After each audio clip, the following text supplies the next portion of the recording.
Our top story tonight on Gravitas is about the war in Gaza. Israeli airstrikes continue to pound Gaza, leaving devastation in their wake. In the last 24 hours, Israeli forces targeted over 50 locations, including a former school-turned-shelter.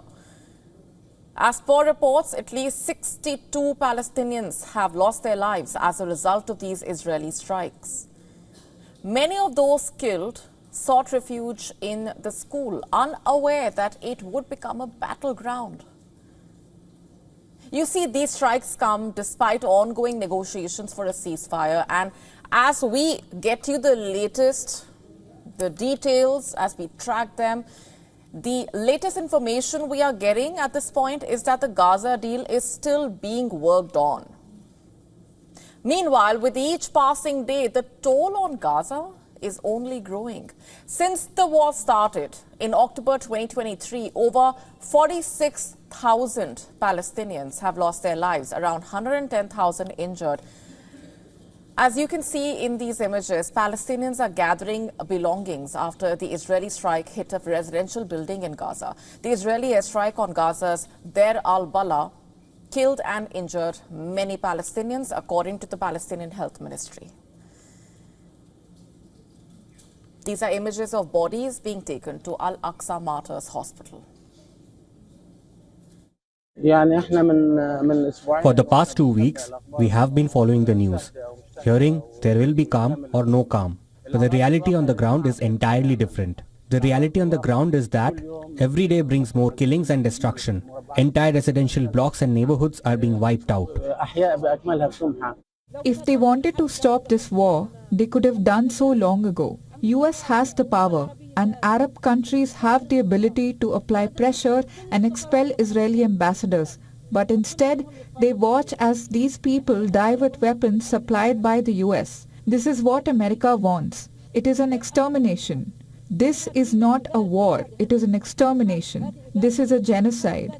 We ask God for calm to come soon. You heard that. Palestinians in Gaza fear that the ceasefire remains elusive as casualties continue to mount. What is the status of the peace deal? In the latest developments on that front, the Israeli Prime Minister Benjamin Netanyahu's office denied that Hamas had agreed to the Gaza ceasefire proposal from Qatari mediators after various reports attributed an Israeli official stating that Hamas military leader in Gaza, Mohammad Sinwar, had given its approval. AFP had also reported that Hamas and Islamic Jihad have approved the ceasefire and prisoner exchange deal, attributing it to two Palestinian sources close to negotiations in Doha. In a statement, the Israeli Prime Minister's office, in fact, said that contrary to reports, Hamas has, quote-unquote, not yet returned its response to the deal.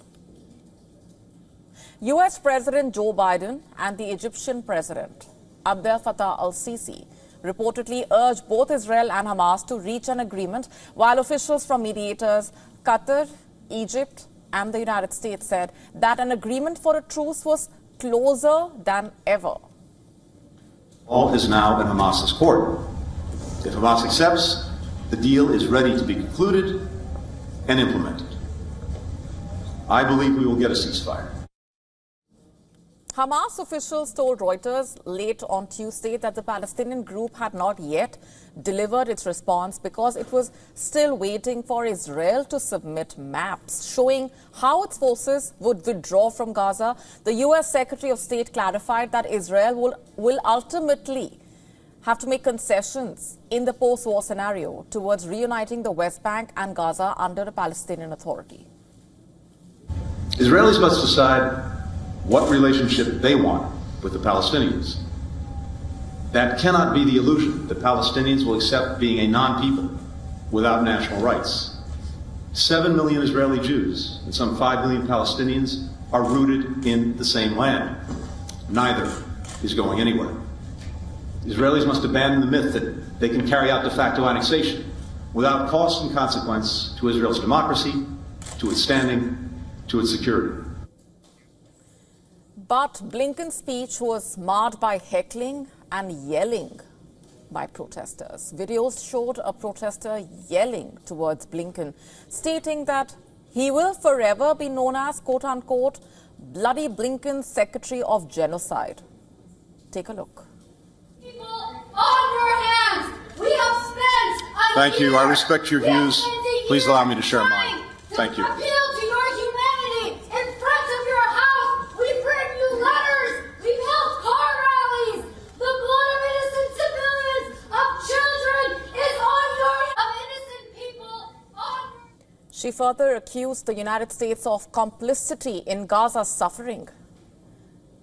Meanwhile, in Tel Aviv, thousands gathered, hoping and praying that a long-awaited deal for the release of the hostages is finally nearing. Actually, I'm afraid right now, because right now the deal is not sealed. I'm waiting for the deal to be sealed. I mean, from Israel and from the Hamas. And I'm afraid that each minute that is passing, it might ruin this deal. And I hope that it's not going to be ruined. Meanwhile, in Jerusalem, hundreds of hardliners marched calling for the war to continue, underscoring how divided Israelis really are regarding the ceasefire. At the moment, Gaza continues to burn. How long will the people of Gaza and Israel endure the relentless cycle of violence? We cannot say for sure at this point.